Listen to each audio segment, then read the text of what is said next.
محترم حضرات سامعین کرام، ایک بات آپ حضرات کے سامنے واضح کرنے چاہتا ہوں کہ آج کے اس پروگرام کا حکم مستحکم حضرت الاستاذ حضرت اقدس مولانا مفتی منتظر الحسن القاسمی دامت برکاتہ العالیہ ہیں۔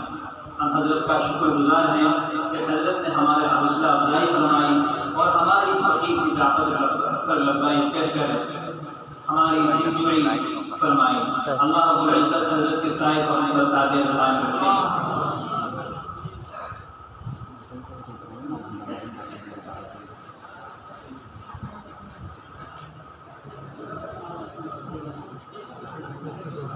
حکم مستحکم حضرت اقدس مولانا تمیز الرحمان صاحب دامت برکاتہ العالیہ شریف تنظیم و ترقی دارالمعلومات۔ آئیے شرائط مناظرہ پیش کرنے کے لیے میں دعوت دیتا ہوں امداد الرحمان متعلم دورہ حدیث شریف کو کہ وہ آئے اور شرائط مناظرہ پیش کریں۔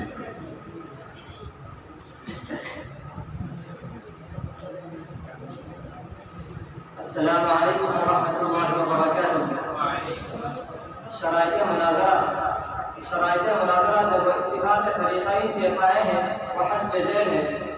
آج بتاریخ 8 سفر المظفر 1543 ہجری مطابق 15 ستمبر 2021 عیسوی بروز بدھ بعد نماز مغرب دارالحدیث دارالعلوم زکریا دیوبند بعنوان علم الغیب توثیق الایمان شورا مناظرہ طلبہ صوبہ آسام کا افتتاحی پروگرام زیر سرپرستی مدیر الجامعہ حضرت منصور العالیہ منعقد ہوگا۔ نیز اس اجلاس کی صدارت کے فرائض الحاج حضرت مولانا مفتی شریف خان صاحب قاسمی محترم جامعہ حاضر انجام دیں گے اور حکمیت کے فرائض حضرت مولانا تمیز الرحمان صاحب قاسمی شریف تنظیم و ترقی دارالعلوم دیوبند انجام دیں گے۔ اب شرائط مناظرہ ملاحظہ فرمائیں۔ نمبر 1، ہر ترجمان کو اپنا دعویٰ بغیر کسی دلیل حجت کے واضح انداز میں پیش کرنا ہوگا۔ نمبر 2، ہر ترجمان کو اپنا دعویٰ ایک منٹ کے اندر پیش کرنا ہوگا۔ نمبر 3، دعویٰ کو مکمل کرنے کے لیے ہر ترجمان کو 5 منٹ کا وقت دیا جائے گا۔ نمبر 4، دعویٰ کو مکمل کرنے کے بعد ہر فرد کو 5 منٹ اور ہر ترجمان کو 2 منٹ یعنی مشترکہ 7 منٹ کا وقت دیا جائے گا۔ نمبر 5، حوالہ انہی کتابوں کا معتمد ہوگا جو فریقین یا کسی ایک فریق کے یہاں حجت ہو۔ نمبر 6، اکابرین کا نام مہذب انداز میں لینا ہوگا۔ نمبر 7، انفراد موضوع کی صورت میں شکست فاش تسلیم کرنی ہوگی۔ نمبر 8، شرائط مناظرہ کی خلاف ورزی کرنے کی صورت میں شکست فاش تسلیم کرنی ہوگی۔ نمبر 9، دوران مناظرہ کسی بھی اختلاف کی صورت میں حضرت حکم مستحکم صاحب کو مناظرہ بند کرانے کا کل اختیار ہوگا۔ نمبر 10، مناظرہ اردو زبان میں پیش کرنا ہوگا۔ نمبر 11، عقید میں ترجمان مولانا دہلوی کو اپنے موقف سے برات کا اظہار کرنا ہوگا۔ نمبر 12، ترجمان مولانا دیوبند مولوی عبد المنان شریف کے دورہ حدیث شریف جبکہ ترجمان مولانا دہلوی مولوی غلام حسین شریف دورہ حدیث شریف ہوں گے۔ ہدایات کا اوقات۔ نمبر 1، دوران مناظرہ اسٹیج پر آپ حضرات کے سامنے وقفے سے 3 دن کی وقت روشن کی جائے گی۔ نمبر 2، ہر ترجمان کی متعینہ 5 منٹ شروع ہوتے ہی ہری بتی روشن کی جائے گی، 3 منٹ گزرنے پر پیلی بتی روشن کی جائے گی، متعینہ وقت ختم ہونے پر لال بتی روشن کی جائے گی، مزید 30 سیکنڈ گزرنے پر گھنٹی بجا دی جائے گی۔ اب مائک چھوڑنا ضروری ہوگا، بسورہ کا ذکر فرض ثانی مائک چھیننے کا مجاز ہوگا۔ نمبر 3، مشترکہ 7 منٹ کے آغاز پر ہری بتی روشن ہوگی اور ترجمان کے 2 منٹ گزرنے پر پیلی بتی روشن کی جائے گی اور ہر وقت کے 5 منٹ یعنی مجموعہ 7 منٹ ختم ہونے پر لال بتی روشن کی جائے گی، مزید 30 سیکنڈ گزرنے پر گھنٹی بجا دی جائے گی۔ اب مائک چھوڑنا لازم ہوگا، بصورت ذکر فرض ثانی مائک چھیننے کا مجاز ہوگا۔ من جانب انجمن توثیق الایمان شورا مناظرہ طلبہ صوبہ آسام دارالعلوم زکریا دیوبند الہند۔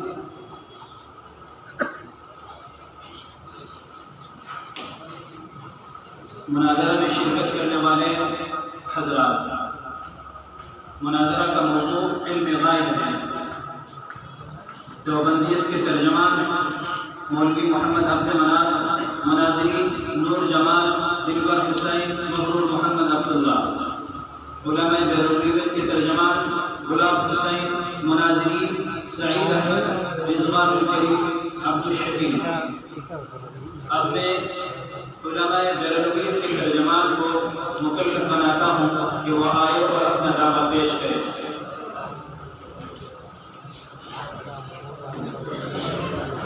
السلام علیکم اہل سنت والجماعت علماء کا عقیدہ یہ ہے کہ اللہ تعالیٰ نے اپنے نبی محمد صلی اللہ علیہ وسلم کو علم غیب عطا فرمایا اور نبی آخر الزمان عالم الغیب ہے.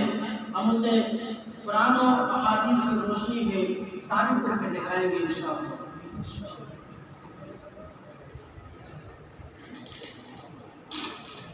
السلام علیکم ورحمۃ اللہ وبرکاتہ. اہل سنت والجماعت اور علماء دیوبند کا یہ عقیدہ ہے کہ آپ علیہ الصلوۃ والسلام عالم الغیب نہیں ہیں اور انشاءاللہ العزیز آج ہم دلائل و براہین سے اس کو ثابت کریں گے.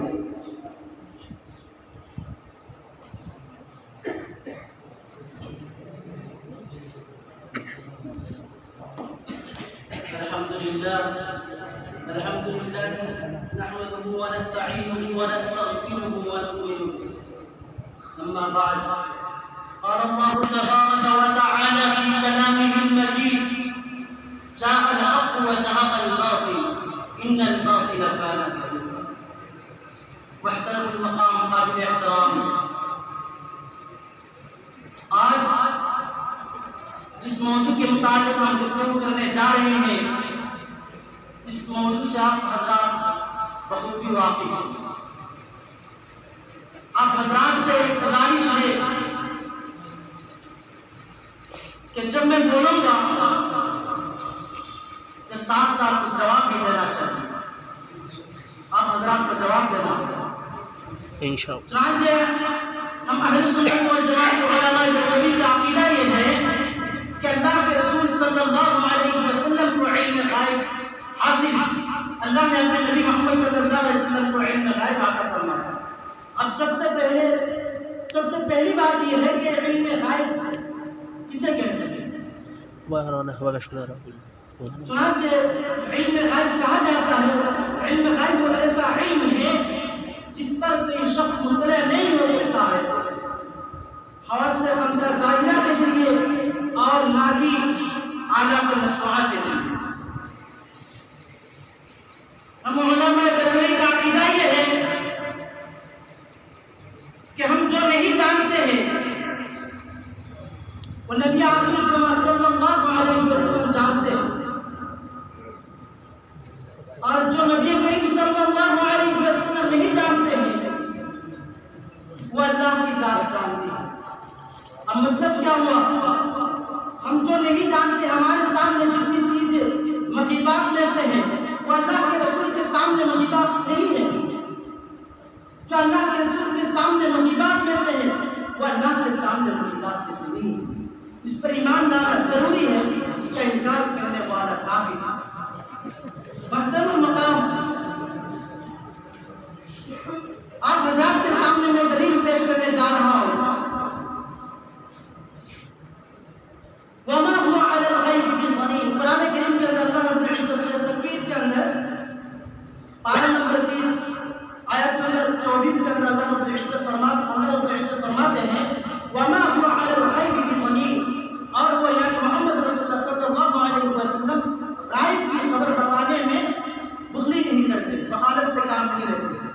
اب دیکھو اللہ رب العزت کیا فرماتے ہیں کہ میرے نبی غائب کی خبر بتانے میں بخالت سے کام نہیں لیتے ہیں, بخلی نہیں کرتے ہیں. دیکھو اس سے صاف طور پر یہ بات وضاحت ہو جاتی, اس بات کی وضاحت ہوتی ہے, روز روشن کی طرح یہ بات عیان ہوتی ہے کہ اللہ نے اپنے نبی محمد رسول اللہ صلی اللہ علیہ وسلم کو علم غیب عطا فرمایا. اگر علم غیب عطا نہ فرماتے تو اللہ کا یہ کہنا کہ میرے نبی غیب کی خبر بتانے میں بخلی سے کام نہیں لیتے یہ لفظ ہو جاتا. لیکن کلام اللہ لفظ نہیں ہے. کلام اللہ کیا نہیں ہے؟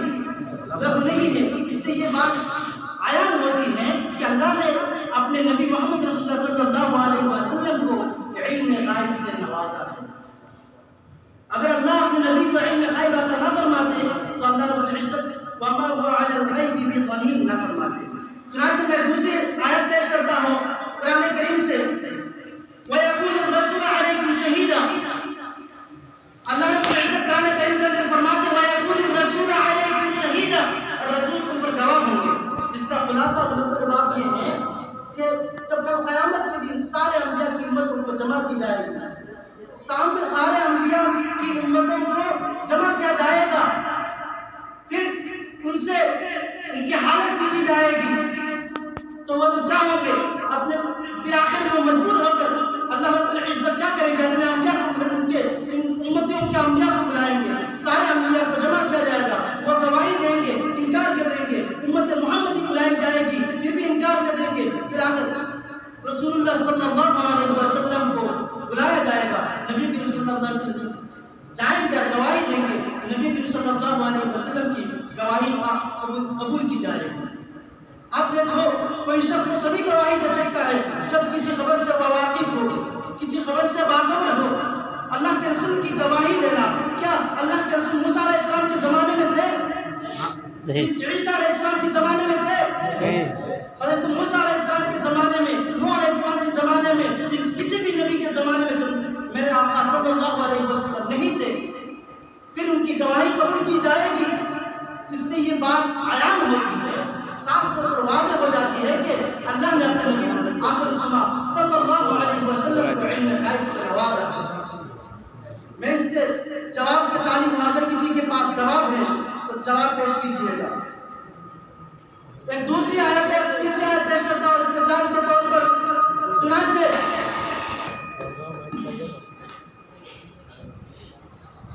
الحمدللہ والصلاة والسلام علی من لا نبی بعدہ۔ محترم سامعین قدم کی، سب سے پہلے تو میں علم غیب کی تعریف کرنا چاہوں گا، کیونکہ ان حضرت نے فریق مخالف نے تعریف بیان کی ہے، سلاسل غلط ہے۔ چنانچہ تفسیر مدارک میں ہے کہ غیب کس کو کہتے ہیں؟ غیب کہتے ہیں کہ وہ ما لم یحکم علیہ دلیل ولا علیہ مأمور، یہ غیب کی صریح اور صحیح تعریف ہے۔ اور دوسری بات میں یہ کہنا چاہوں گا، بلاشبہ اللہ رب العالمین کے کائنات میں سب سے زیادہ علم حضرت حضور اقدس حضرت محمد صلی اللہ علیہ وسلم کا عطا فرمایا ہے۔ اور یہ جو حضرت فریق مخالفین وہ جو حضرت کہتے ہیں کہ آپ صلی اللہ علیہ وسلم کو علم غیب حاصل تھا اور عالم الغیب ہے، ہم کہتے ہیں محترم سامعین کرام کہ عالم الغیب ہماری اللہ رب العالمین کی صفت خاصہ ہے۔ آپ سبھی حضرت کو معلوم ہوگا کہ خاصہ کس کو کہتے ہیں؟ خاصہ کہتے ہیں کہ ما یوجد فیہ ولا یوجد فی غیرہ۔ خاصہ کہتے ہیں کہ شاید تو اس میں پایا جائے، اس کا سمے پایا جائے اور اس کا عنوان نہ پایا جائے، اور عالم الغیب کا ہونا یہ اللہ رب العالمین کا خاصہ ہے، نہ کہ محمد صلی اللہ علیہ وسلم کا۔ محترم سامعین کرام، چنانچہ اللہ رب العالمین قرآن کریم کے اندر سورہ انعام آیات نمبر 50 میں اللہ رب العالمین فرماتے ہیں وَلِلَّهِ غَيْبُ السَّمَاوَاتِ وَالْأَرْضِ وَمَا أَمْرُ السَّاعَةِ إِلَّا كَلَمْحِ الْبَصَرِ۔ اللہ رب العالمین اس قرآن کریم کے اندر فرماتے ہیں کہ اللہ رب العالمین کے لیے غیب السماوات والارض، آسمان اور زمین کا تمام علم اللہ رب العالمین کو حاصل ہے۔ علامہ فخر الدین رازی تفسیر کبیر میں جلد نمبر 5 صفحہ نمبر 339 میں فرماتے ہیں کہ قوله تعالی وَلِلَّهِ غَيْبُ السَّمَاوَاتِ وَالْأَرْضِ يُفِيدُ الْحَصْرَ مَعْنَاهُ أَنَّ الْعِلْمَ لَيْسَ بِهَذِهِ الْقُيُودِ إِلَّا لِلَّهِ۔ علامہ فخر الدین رازی علیہ الرحمہ تفسیر کبیر میں فرماتے ہیں کہ اللہ رب العالمین کا قول وَلِلَّهِ غَيْبُ السَّمَاوَاتِ وَالْأَرْضِ یہ حسر کا فائدہ دے رہا ہے، اور اس کا مطلب یہ ہے کہ عالم الغیب صرف اللہ رب العالمین ہی ہے، اللہ رب العالمین کا علاوہ کوئی عالم الغیب نہیں ہے۔ محترم سامعین کرام، ان حضرت نے فریق مخالف نے جو دلیل پیش کی ہے، میں یہ بتانا چاہوں گا وما هو علی الغیب بدلیل، میں ان سے یہ کہوں گا کہ یہ سورۃ تقویم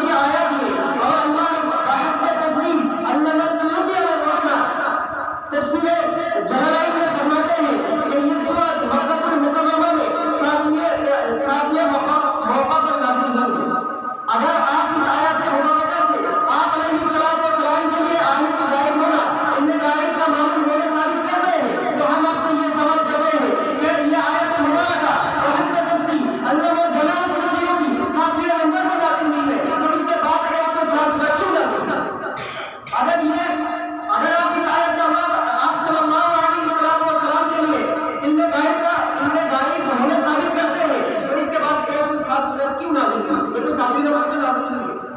اگر آپ صلی اللہ علیہ وسلم عالم الغیب ہوتے تو 107 سورہ بعد میں کیوں نازل ہوئی؟ محترم سامعین،